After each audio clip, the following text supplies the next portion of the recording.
The following is a production of DallasCowboys.com and the Dallas Cowboys Football Club. How about them Cowboys? Yeah! Go Cowboys! This is the Players Lounge, broadcasting live from Dallas Cowboys World Headquarters at the Star. Now, your hosts, Barry Church, Danny McCray, Heckma Harrison, and Newey Scruggs.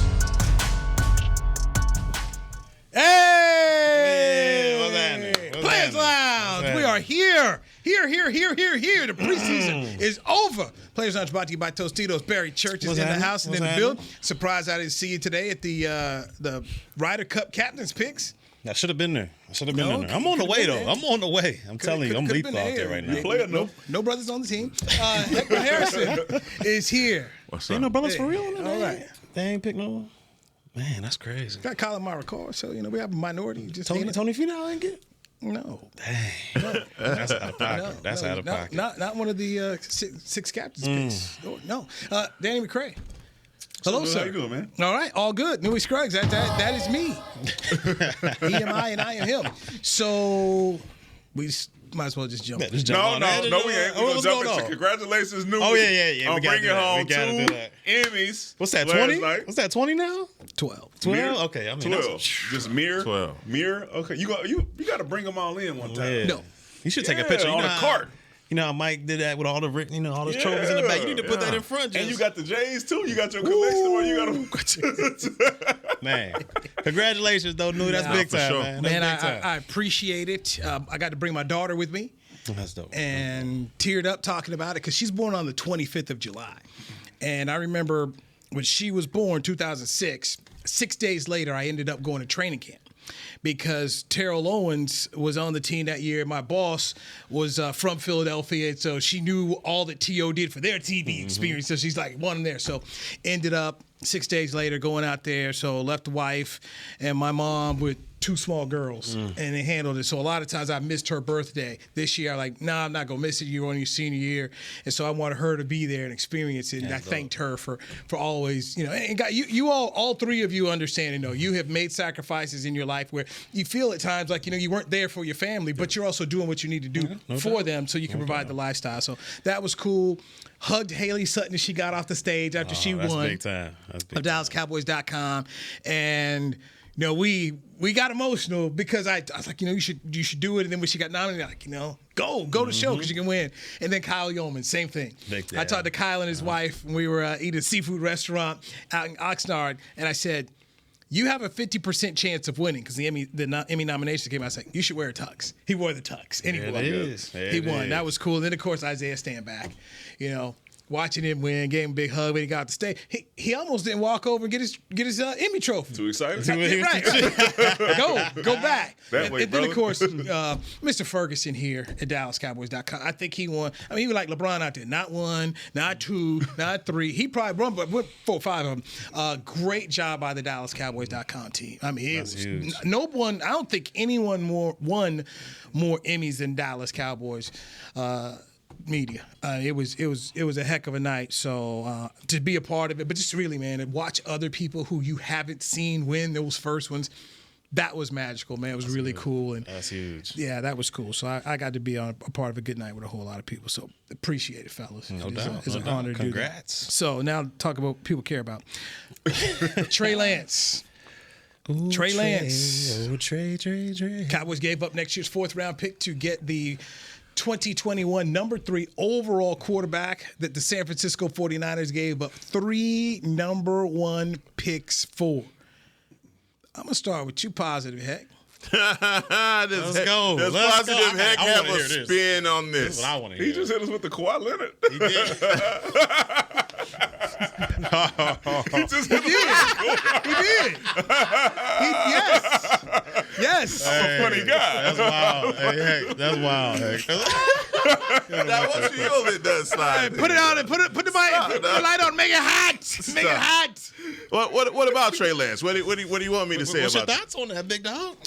Look, it's probably a move that's made for future insurance. People talk about leverage with Trey Lance and all that. I didn't look at the move as anything short of a young, up-and-coming quarterback that possibly could be developed in your system. That's all I saw. Mm-hmm. I didn't see any of the Dak competition arguments. I didn't think that this was it couldn't be if it's a leverage move, then you up the standards on who the guy is, his experience in the NFL, all of those things. Mm-hmm. So I don't think that Dak is threatened by bringing in Trey Lance. I think if anything for Dak, after Trey Lance has been brought on, for me, if I want to put a positive spin on it, I hope that Dak embraces Trey Lance, takes him under his wing, and teaches him everything that he needs to know about playing the quarterback position, because I doubt he got that when he was in San Francisco from Garoppolo or anybody else that was trying to help him develop as a quarterback. This is a young guy, 6'3", 225 pounds. He can run. Mm-hmm. The arm strength, decision-making, all of those things need to be settled.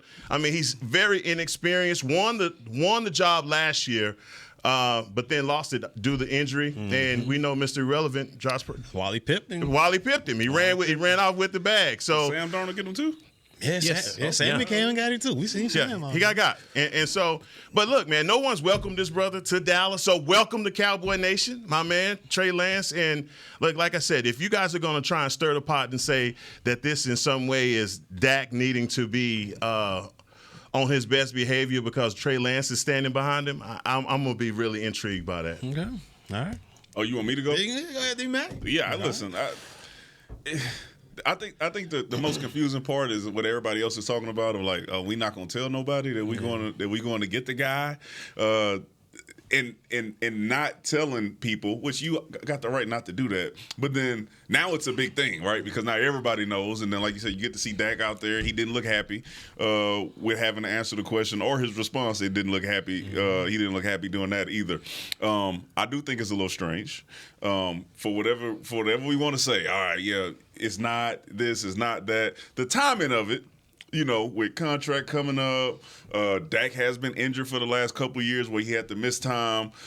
So you look at it and you say, less for Dak, more for, man, what's up with Cooper Rush? My man did nothing last year but prove that he was probably one of the most serviceable backups in the league. Yeah. All right? Now you got Trey Lance coming up in here. Right, and Dak coming up on a contract issue next season, a guy who has been injured. So if Dak misses time, now you're gonna have that conversation of like, who is it? Is it Cooper Rush or is it Trey Lance? And then you said develop him for what? Why? Develop him into what? The first rounder that they hoped that he was gonna be when they had him on the draft board. Because if that happens, then what? Yeah. If you are able to develop Trey Lance into what you had hoped he would be, then what?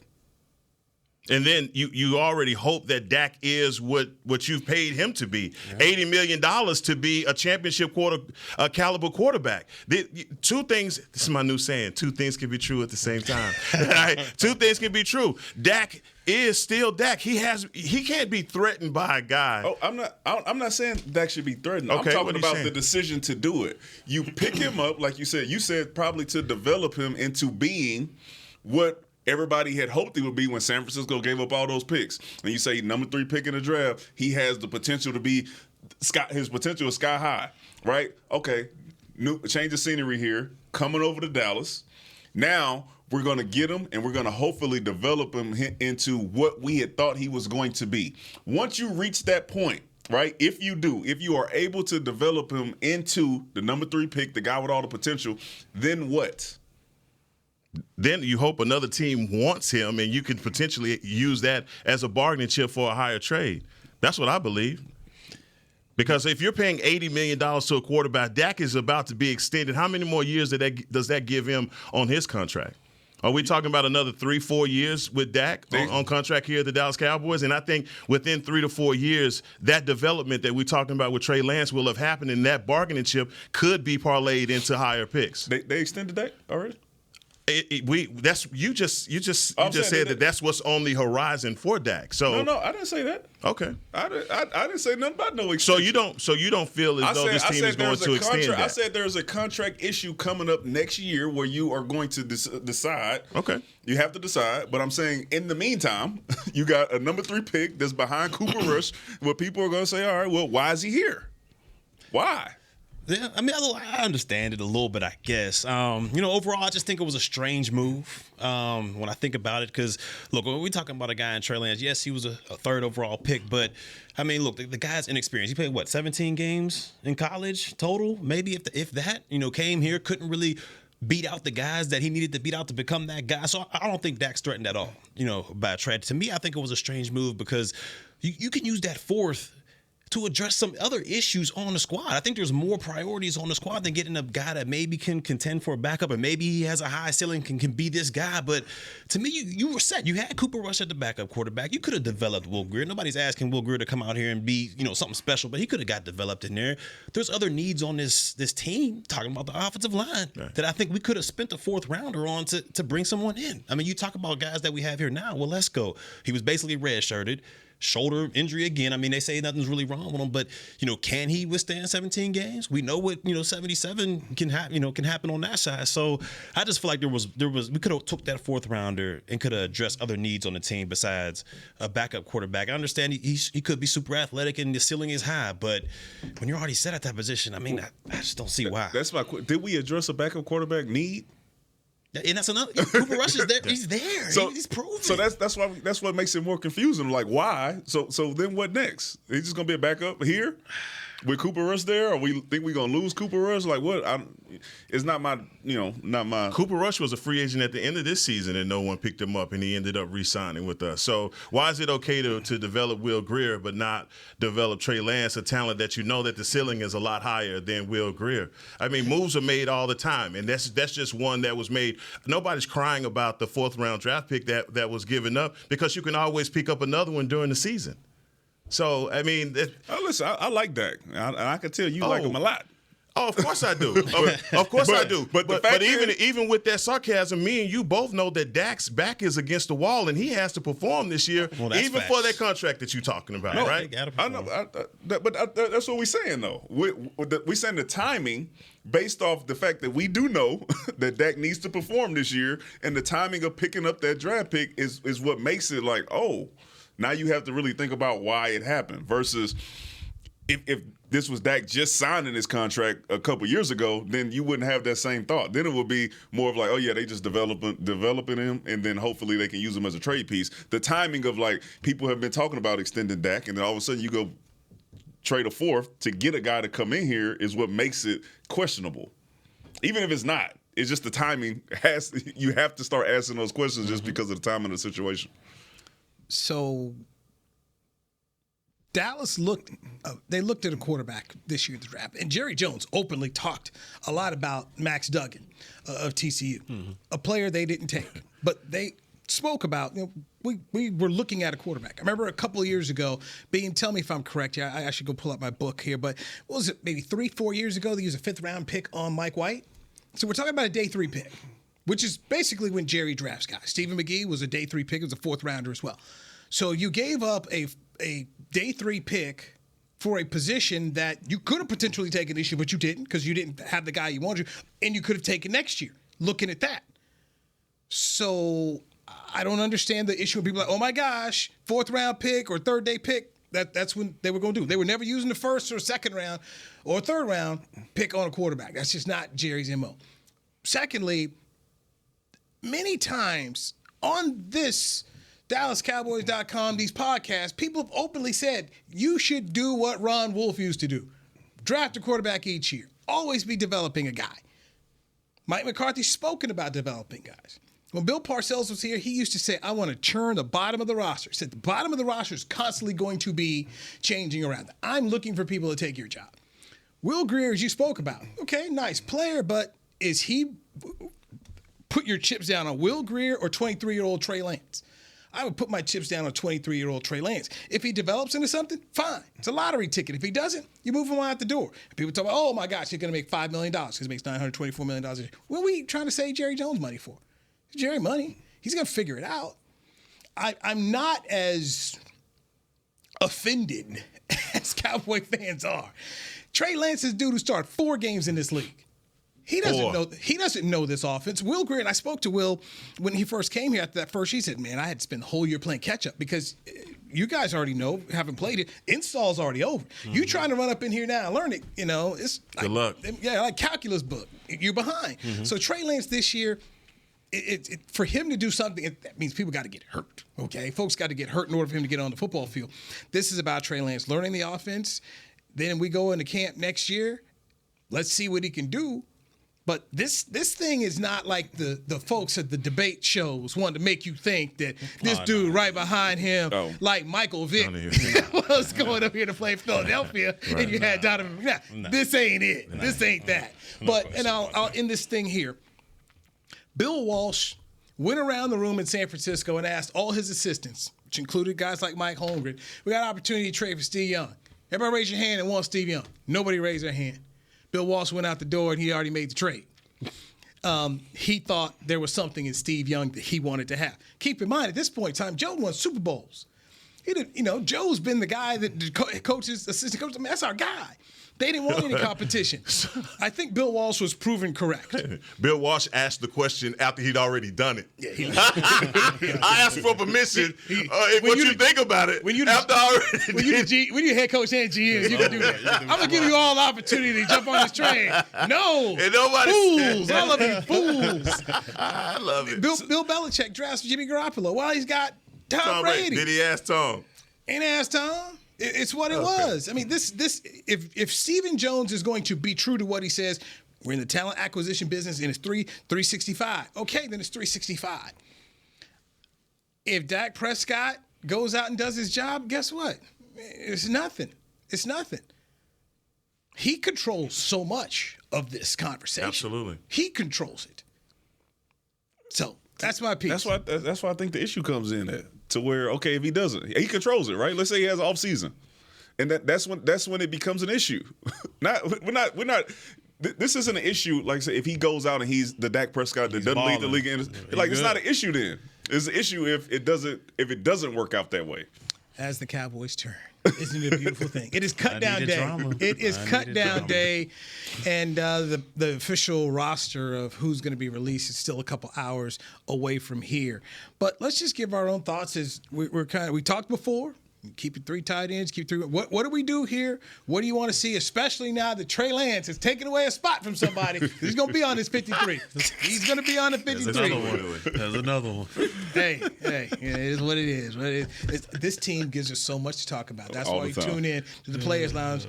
Brought to you by Tostitos right here on DallasCowboys.com radio.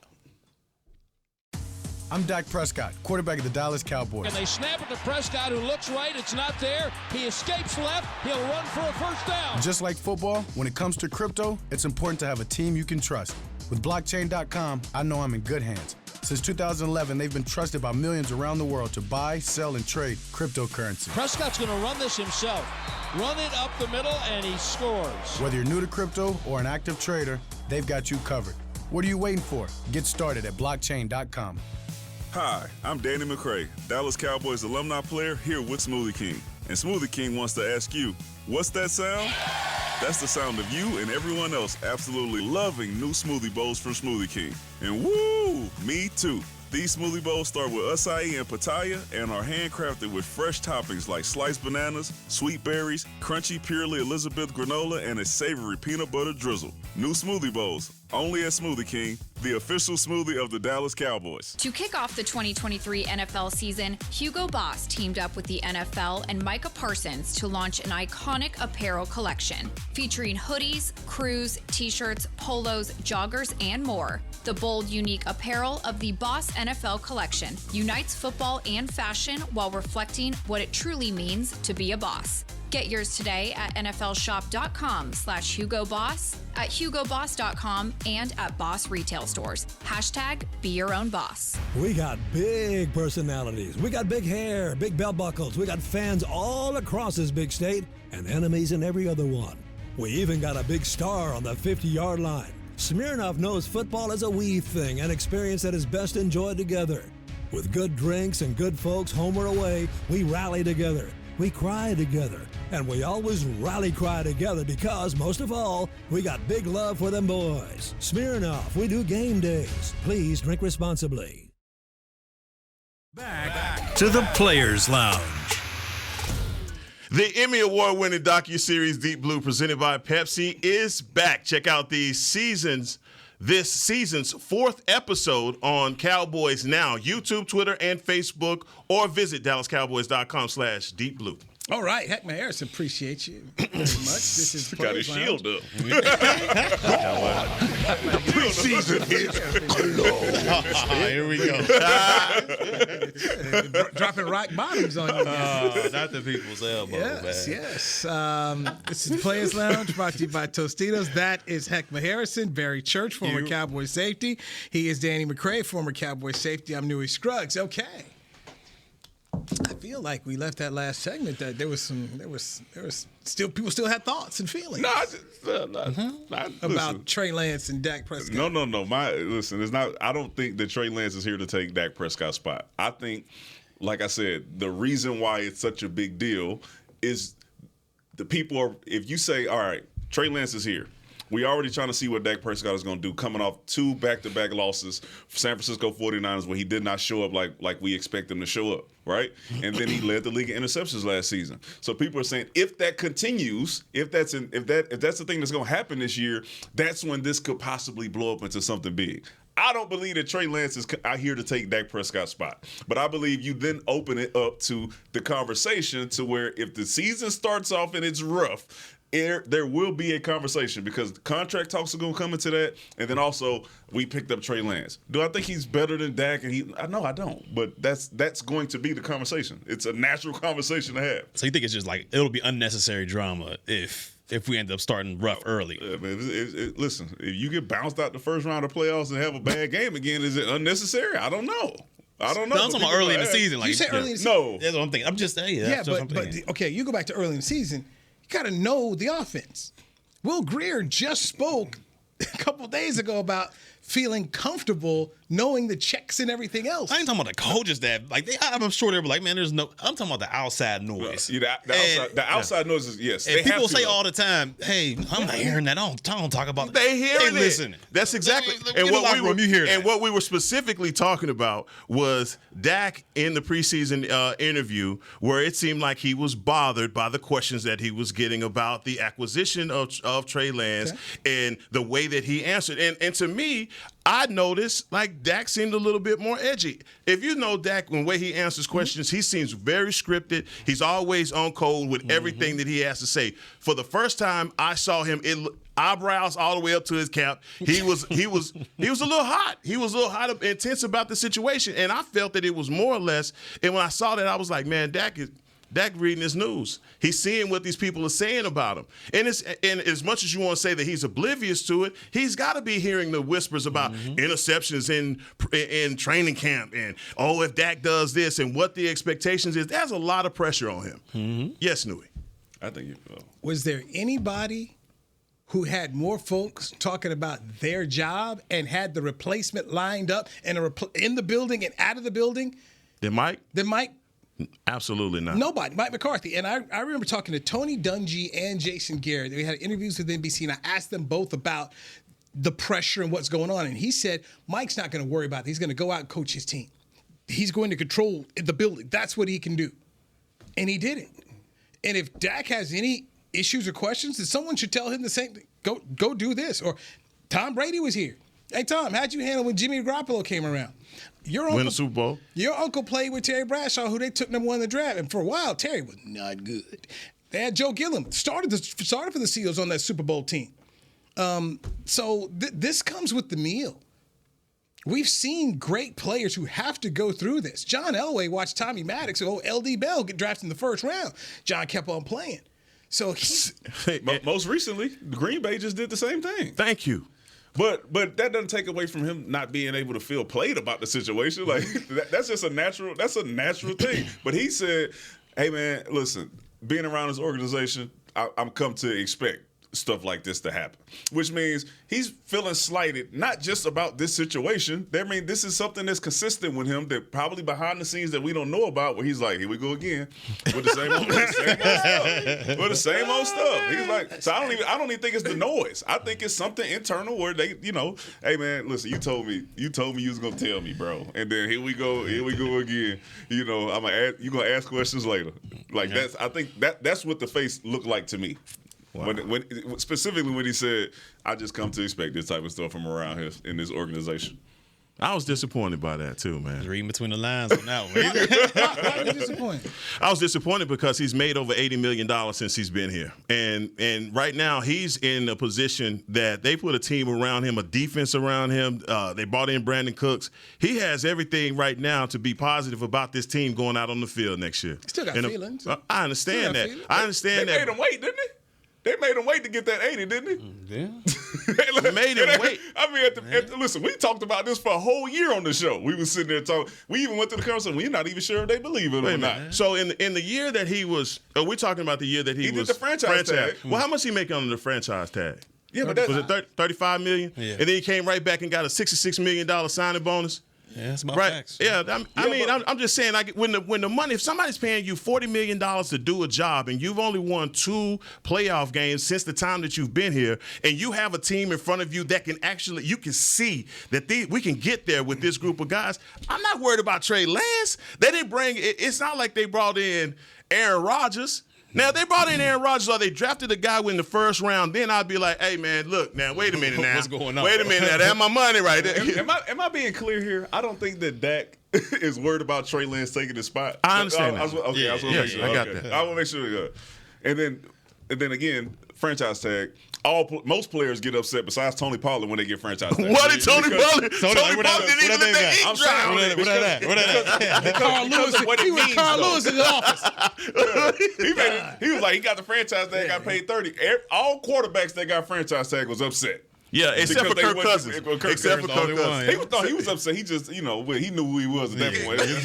He was just thinking, get that. $35 million. Look, I know exactly why guys hate the franchise tag and what that means for playing under that for $1 million. But for 1 year for the dollar amount. But let's not act like this. After all of that, the franchise didn't take care of him, and he's made a lot of money. All the money aside, the expectation is there for Dak this year that if he doesn't go to NFC Championship, let's call it that. We're gonna call it a failed year. Can we get there? Because he ghosted Tom Brady and lost to San Francisco, and that's with 12-5 last year, and still that was a failed season. I gotta see how we lose. I ain't gonna lie to you. If it don't happen, I gotta see. What are the circumstances? Because the Super Bowl with Philly and Kansas City just a minute ago, ain't nobody blaming Jalen Hurts like that, saying that it was a failed nothing. No. I am. Oh, my bad.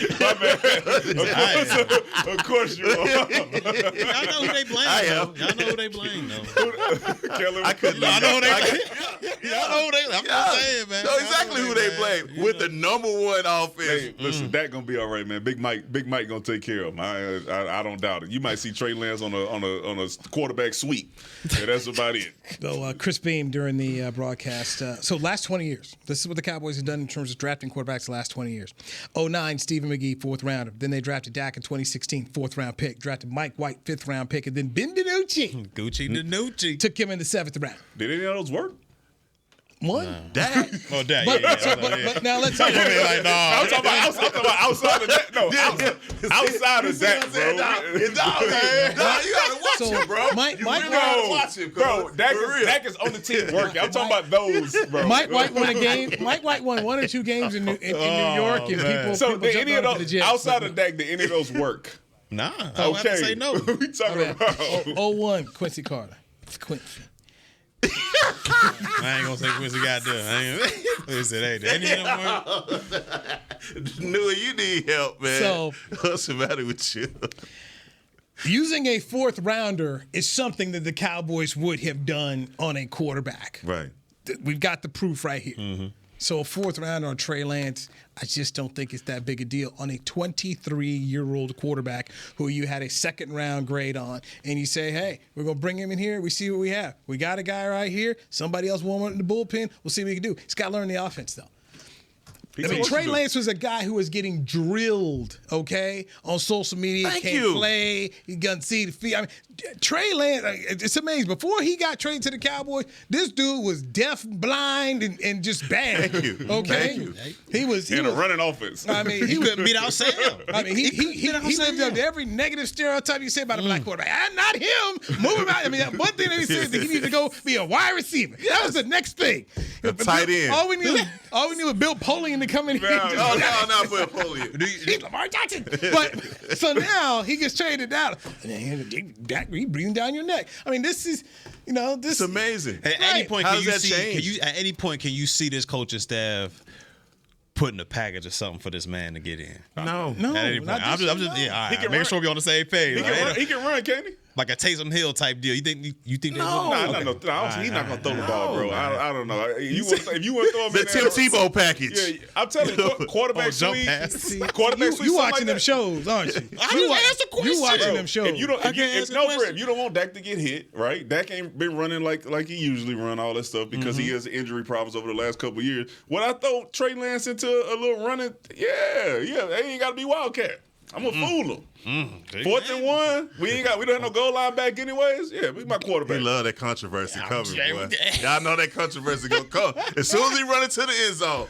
Oh, hold on. Nah. See, hold on. We might have some. They go from one play. Next week he might get 3 in there. You remember what happened to Tebow, don't you? So right, don't even go there. Don't put that on me. That ain't what I'm saying. Not happening. I just want. Let's take a break. Our second break. Let's take it now right here on the Players Lounge, brought to you by Tostitos on DallasCowboys.com. What this man getting snaps for? It's the official men's skincare brand of the Dallas Cowboys, Jack Black. And right now, Cowboys fans can get 15% off their $75 order. Plus, because every deal needs a playmaker, your order will include a free 5-piece skincare set and free shipping. The Jack Black Playmaker is 4 of Jack's favorites and a full-sized intense therapy lip balm. Make a play for the Playmaker at getjackblack.com/Cowboys with the code CowboysVIP. That's getjackblack.com/Cowboys with the code CowboysVIP. I'm Dak Prescott, quarterback of the Dallas Cowboys. And they snap it to Prescott, who looks right. It's not there. He escapes left. He'll run for a first down. Just like football, when it comes to crypto, it's important to have a team you can trust. With blockchain.com, I know I'm in good hands. Since 2011, they've been trusted by millions around the world to buy, sell, and trade cryptocurrency. Prescott's going to run this himself. Run it up the middle, and he scores. Whether you're new to crypto or an active trader, they've got you covered. What are you waiting for? Get started at blockchain.com. To kick off the 2023 NFL season, Hugo Boss teamed up with the NFL and Micah Parsons to launch an iconic apparel collection featuring hoodies, crews, t-shirts, polos, joggers, and more. The bold, unique apparel of the Boss NFL collection unites football and fashion while reflecting what it truly means to be a boss. Get yours today at nflshop.com/HugoBoss, at HugoBoss.com, and at Boss retail stores. #Be your own boss. We got big personalities. We got big hair, big belt buckles. We got fans all across this big state and enemies in every other one. We even got a big star on the 50-yard line. Smirnoff knows football is a we thing, an experience that is best enjoyed together.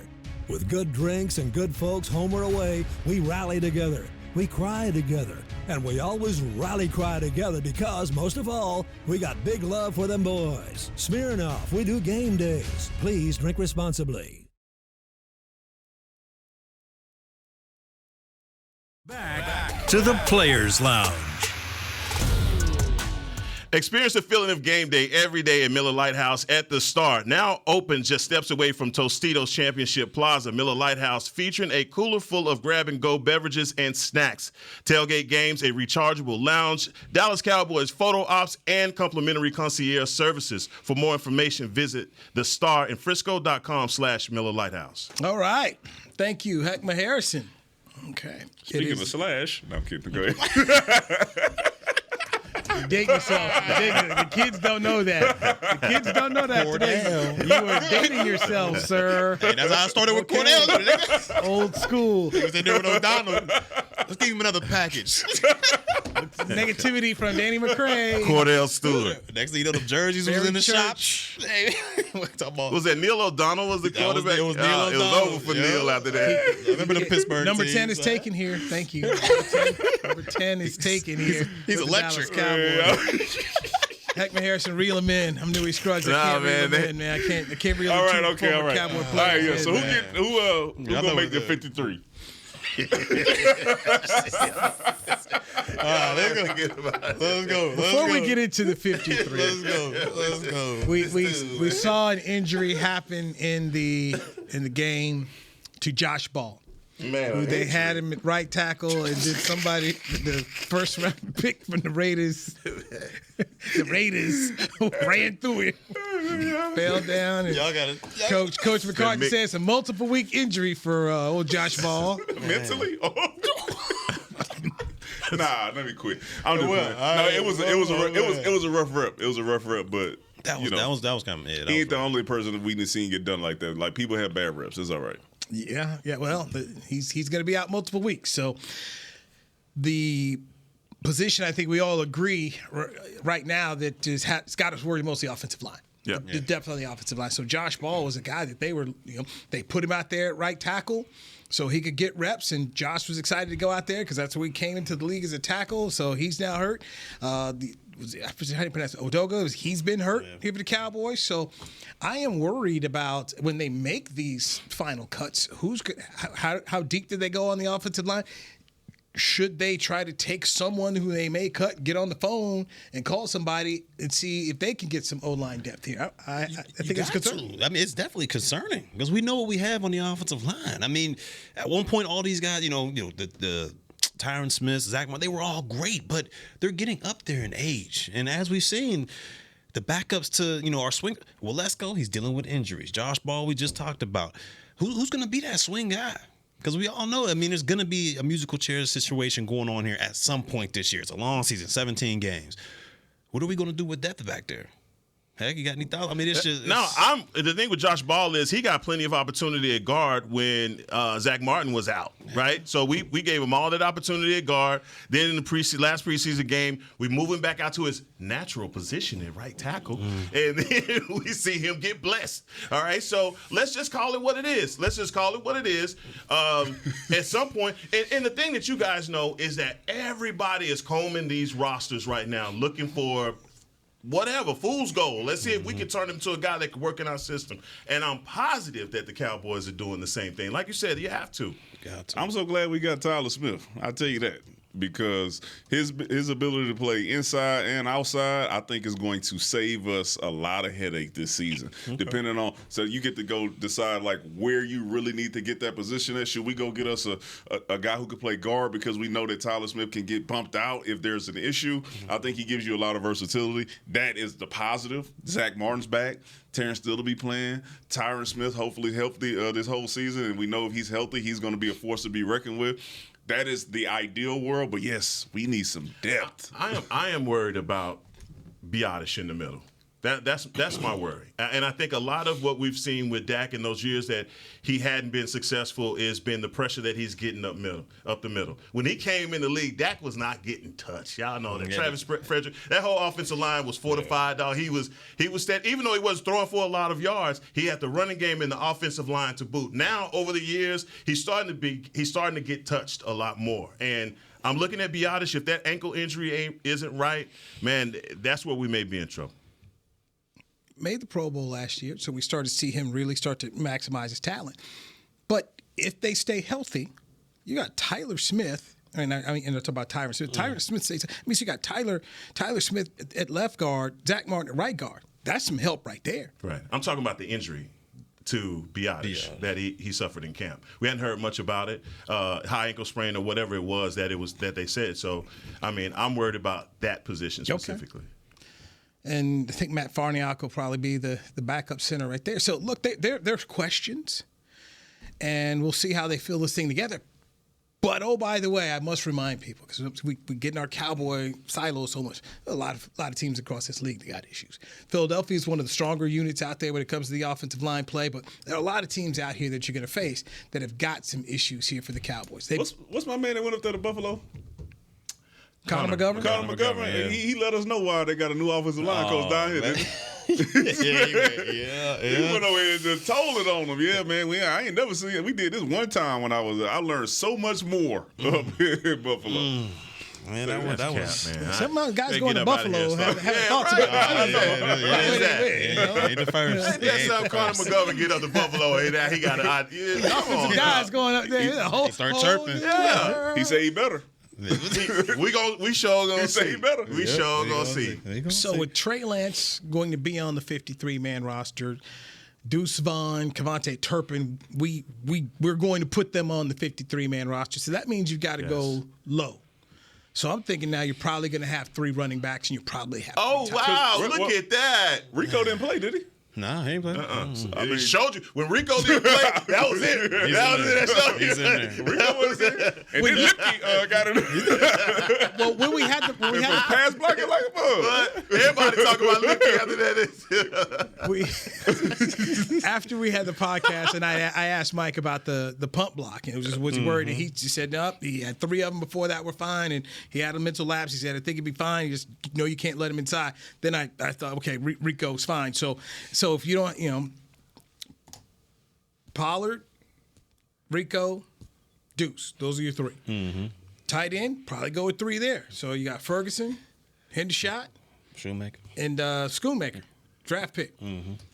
That means McEwen is probably free. So that allows you to go get it. I mean, Davis, everybody, a lot of teams have a Davis. McEwen, there's going to be a lot of teams that have a guy like that. Mm-hmm. You linebacker, you may have to let some folks go here.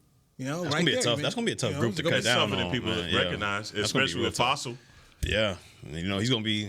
You a special teams guy. He's gonna stand on the table for you. If you didn't play special teams and maximize your ability on special teams as a linebacker, that's this preseason and this training camp, shame on you. Your guy Simi Fehoko may have. Maybe tough. My guy, man. You're your guy. He had a couple catches other night. Yeah, I think it's a wrap. The other night. He had a couple catches other night. How long was he playing? You think they'll bring him back though? If it does happen, if it practice does squad? happen, Probably so. Probably, yeah, he can get a little practice squad action. There you go. So cuts are coming up here. An hour 15. Man, it's gonna be some. I believe it's gonna be some surprises on the defensive line. Is where I'm looking. Chauncey Golston is a guy that I was pulling for. I talked about him at the beginning of the camp, saying that he had to have a good camp. Yeah. So hopefully he put in enough work to get on the 53. I know a lot of people have been asking questions about him specifically. He's got position flex. Is your guy gonna make the team? I think so. Neville? I think he might. I think he might slide That would in be there. yo. Yeah, He would in there. straight up slide in there if he did. If he did, it's gonna be tight. But Kelvin Joseph is gonna make this team. He is. He is. Huh? Yes. He made an impact. Hey, he made an I impact. heard people talking about him on the radio. I'm like, I don't know why listen, you guys are slamming this. It's gonna make the team. I'm growing. He's growing on me as a player. He could be one of your 6. But I'm sitting there and I'm saying, goodness gracious. As soon as you sent that text about lining up outside. He lined up. How many times have you seen a corner line up? That's a tough thing to do, man. Offside in the slot. That's These are teachable moments. It's a teachable moment, young man. That's tough. BC. He was locked in. Put him on the Garrett vision and make it hot. It was so clear. Circling. The ref was like this. He should have pointed over at the ref. Like, that's a tough thing to do. You're the only one man. outside. That's a tough thing to do. But yeah, special teams, that's why. But yeah, he made an impact. Yeah, he gonna be. But he growing on you. know where you're. This No, finna be good. as a special teams. Okay, all right. I want to make sure, as a special teams player, I would love to see him continue I to was be just out about to there as clip the that- gunner clip that, and the Beasley. 5. That's why I want to see him at. And shout out to my dude Damone Clark, because he finna have a hell of a season. He gonna ball out. Yeah, I think he gonna ball out for sure. But that's Gentlemen, this was fun today. This was fun. I appreciate 12 time, Emmy. I appreciate the conversation. 12 time, boy. tell you what. Man, they're balling, not on a budget. That's on the borrow one. Nah. Yeah, That's crazy. Yeah, if you ever want to loan out one, sure. you know, if you want to have like a Christmas party or something, I can put it up there on the mantle. Be like, yeah. Got me an M. Eh. Barry 12 of Church, them. What's Heckma happening? Harrison, Danny McCray. I'm Nuri Scruggs for Chris Beam, Jazz, Will, Josh, everybody who's a part of this. We will do it again Thursday, right? Yeah. Today's Tuesday, so Thursday. Thursday it is. Thursday it is. Thursday we will get down one more time right here on the Players Lounge. Tell a friend about it, okay? You know, follow us on Twitter, Spotify, wherever you get your shows. put us in there, lock us in. We always try to have fun as we do this thing. Take care, everybody. Trey Lance package, bro. This has been a production of DallasCowboys.com and the Dallas Cowboys Football Club. How about this, Cowboys? Yeah!